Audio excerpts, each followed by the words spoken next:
आपको श्री गोपाल नारसन का नमस्कार। डिवाइन मेरे हिंदी चैनल में आपका बहुत स्वागत है। चलिए शुरू करते हैं आज की कुछ ताज़ा खबरें। उत्तर प्रदेश में मुख्यमंत्री योगी आदित्यनाथ का तल्ख व्यवहार भाजपा के नेताओं को भी नागवार लग रहा है। गोरखपुर की एक जनसभा में एक भाजपा नेता को सरेआम फटकारने व हरिश्याम शुक्ला द्वारा यह लिखा जाना कि योगी के अंदर न संयम है और न ही दया उनकी छवि को प्रभावित कर रहा है, जो आने वाले चुनाव में भाजपा के लिए नुकसान पहुंचा सकता है।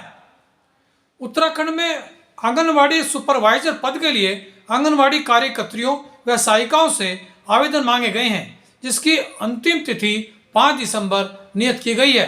यानी जो आंगनवाड़ी कार्यकर्त्री है व सहायिकाएं हैं, यदि वे इस पद के लिए योग्य हैं तो वो इस तिथि तक आवेदन कर सकती हैं। उनके लिए सुनहरा अवसर है।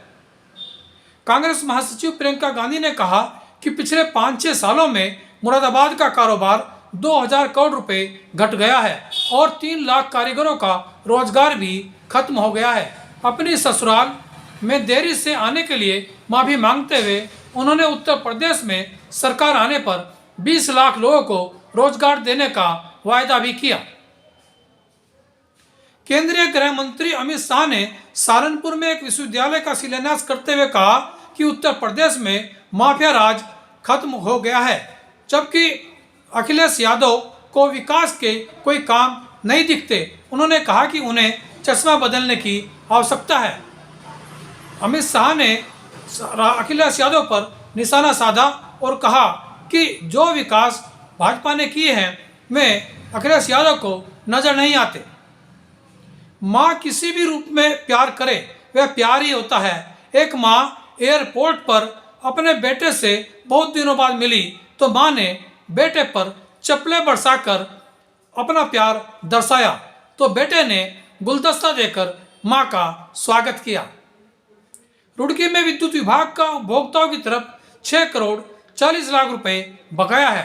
11,000 उपभोक्ताओं पर 25,000 रुपये से अधिक बकाया है, तो 283 उपभोक्ता 10,000 से अधिक रुपए के बकायादार है।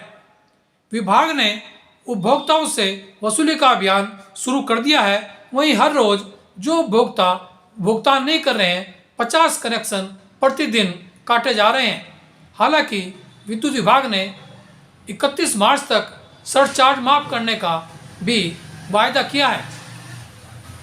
लक्सर नगर पालिका द्वारा बनाई गई सड़क में मानकों की अनदेखी के तहत एसडीएम द्वारा जांच कराई गई और निर्माण कार्य के सैंपल जांच के लिए भेजे गए हैं। सड़क के में निर्माण कार्यों में घपले को लेकर के शिकायत की गई थी, जिस पर एसडीएम ने मौके पर जाकर जांच की और इंजीनियरों से उक्त सैंपल लिए और जांच के लिए भिजवाए। रिपोर्ट आने के बाद ही पता लगेगा कि सड़क मानकों के अनुसार बनी है या मानकों के विपरीत। रुड़की में दांत की एक ऐसी एक्सरे मशीन आई है जो डायमेंशन 3 रूप से करती है, यानी 3 डायमेंशन इस मशीन के माध्यम से एक्सरे हो सकते हैं और यानी दांत चौड़ाई, ऊंचाई और मोटाई तीनों दांतों का जो स्वरूप है वो इस एक्सरे में आ सकता है। दंत विशेषज्ञ डॉक्टर प्रदीप रस्तोगी ने बताया कि यह मशीन रुड़की में अकेली है और इससे जो इम्प्लांट होता है दांत का उसमें मदद मिलती है। उन्होंने यह भी बताया कि हड्डी अगर कमज़ोर हो तो इस तरह का इम्प्लांट होना संभव नहीं होता, लेकिन अब नई तकनीक के तहत हड्डी भी बनाई जा सकती है, जिससे हम कह सकते हैं कि दांत जो मनुष्य के लिए वरदान है और दांत के बिना हम अपना जीवन अधूरा समझते हैं, तो हमें दांतों की रक्षा करनी चाहिए। और जो भी अगर हम अपने दांत को बचा सकते हैं या अगर दांत खराब हैं तो उनको दुरुस्त करने के लिए भी हमें इस तरह की मशीन की सहायता ले सकते हैं। आज डिवाइन मेरे हिंदी चैनल में इतना ही। देखिए दंत चिकित्सा पर यह खास रिपोर्ट। दंत चिकित्सा की दुनिया में रोज नए नए इन्वेंशन हो रहे हैं और इस तरह की मशीनें अब आने लगी है जो 3D है, यानी दांत की चौड़ाई, ऊंचाई, लंबाई सब कुछ एक्सरे में के माध्यम से, जैसे सीटी स्कैन होता है इसी तरह से ये आधुनिक मशीन है जिससे हम दांत की पोजीशन का पता ले सकते हैं और इम्प्लांट में इससे मदद मिलती है।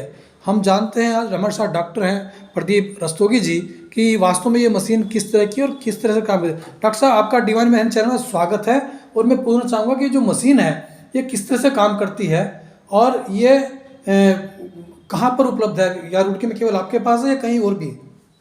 नमस्कार नरसन जी, धन्यवाद। ये वास्तव में बहुत ही बड़ी इन्वेंशन है जी। अब तक जो भी हमारे पास सुविधाएं उपलब्ध थी और मशीनें थी, उससे केवल 2 डायमेंशनल पिक्चर आया करती थी, जिसमें केवल ऊंचाई और चौड़ाई का पता चलता था। परंतु उससे हमें अपने इम्प्लांट डालने में काफ़ी परेशानी का मुकाबला करना पड़ता था और उसकी सक्सेस भी कम रहती थी। और परंतु ये जो मशीन है, ये किसी भी जवाड़े की 3 डायमेंशनल पिक्चर देती है, अर्थात लंबाई, चौड़ाई और मोटाई भी सब बताती है। इससे हमें इम्प्लांट लगाने में बहुत सुविधा होती है और अब इम्प्लांट की सक्सेस रेट एकदम 100% हो गई है, कहीं फेलियर का कोई चक्कर नहीं है। और ये भी पता चल जाता है कि कहाँ इम्प्लांट नहीं लगाना है तो वहाँ नहीं लगाते हैं। किन स्थितियों में नहीं लगाते? जब बोन बहुत कम होती है तो इम्प्लांट लगवाना मुश्किल होता है जी। तो उसके लिए या तो हम नई बोन बनाएं या फिर कोई दूसरा तरीका अपनाएं। ये तो क्या बोन बन सकती है? हाँ, बोन बन सकती है। आजकल ऐसी सुविधाएं आ गई हैं, आर्टिफिशियल बोन आ गई है, जिसके द्वारा हम बोन को जनरेट कर लेते हैं। जी। तो इस तरह से सर ये मशीन जो ऑपरेट कैसे होती है? इसमें पेशेंट बीच में बैठ जाता है इस तरीके से जी।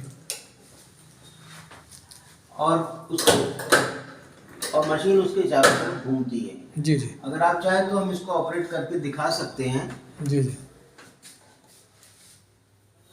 तो ये चारों तरफ, उसके सिर के चारों तरफ घूमती है। Just like CT scan, it इस इज तरह से हम जस्ट कर सकते हैं। Like, of course it is just like CT scan. जी जी।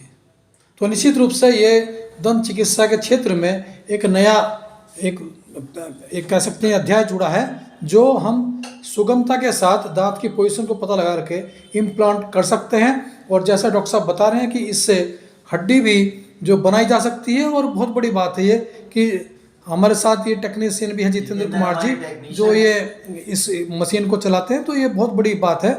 और अगर हम तो ये कहेंगे आपको कि दांत जो है उसकी सुरक्षा करना हम सबका कर्तव्य है। अगर हम दांत की देखभाल बचपन से ही करेंगे तो शायद ये नौबत ना आए, लेकिन जैसे ये स्थिति आती भी है तो हमें समय से अगर हम इस तरह का इम्प्लांट कराते हैं तो हम चाहे कोई भी उम्र हो उसमें हम दांत का लाभ जरूर उठा सकते हैं, चाहे कृत्रिम ही सही, लेकिन उसका फ़ायदा तो हमें मिलेगा ही। हम कहते हैं कि अगर दांत सही है तो हमारा पेट भी सही होगा, क्योंकि जब हम भोजन खाएंगे तो वो उसका पाचन क्रिया भी, जब दांत को चबा करके भोजन करेंगे तो जा सकता है निश्चित रूप से। आपका बहुत बहुत धन्यवाद।